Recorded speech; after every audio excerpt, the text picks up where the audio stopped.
Hello, readers, and thank you for joining me for another listening comprehension lesson. Now, as before, we know that listening comprehension lessons are just based on listening. You will not see the text. We will show you the questions at the end, but we won't read those to you. A word of note to the teachers, some of the questions have to do with specific lines or stanzas in the poem. Most of them our students should be able to figure out, but some of them may be a little complicated, so if you want to replace those questions, feel free to do so on your own.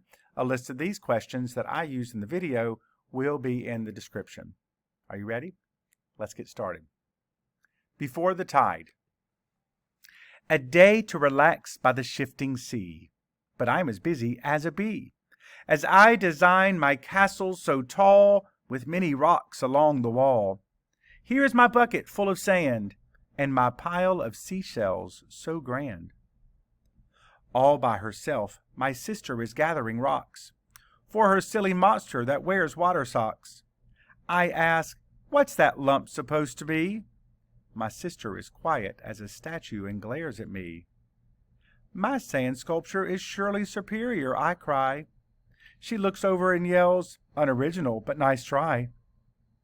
Suddenly, a blanket of water comes near. The waves will destroy our creations, I fear. We both worked awfully hard. This sand art should be on a postcard. Hey, brother, who cares about winning?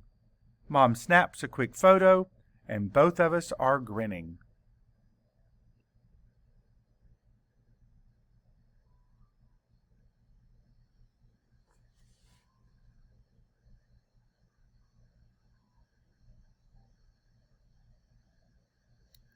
As a reminder, you may pause the video at any point to look at the questions.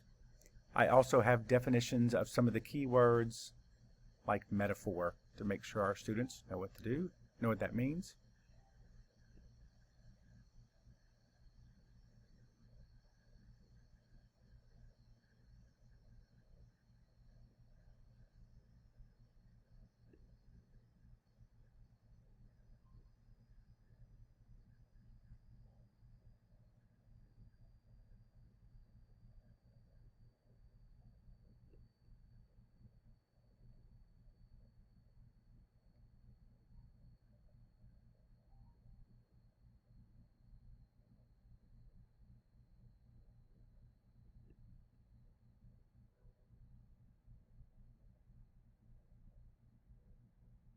As a reminder, you may go back into the poem to listen to it again to find any of the answers. And of course, don't forget the races.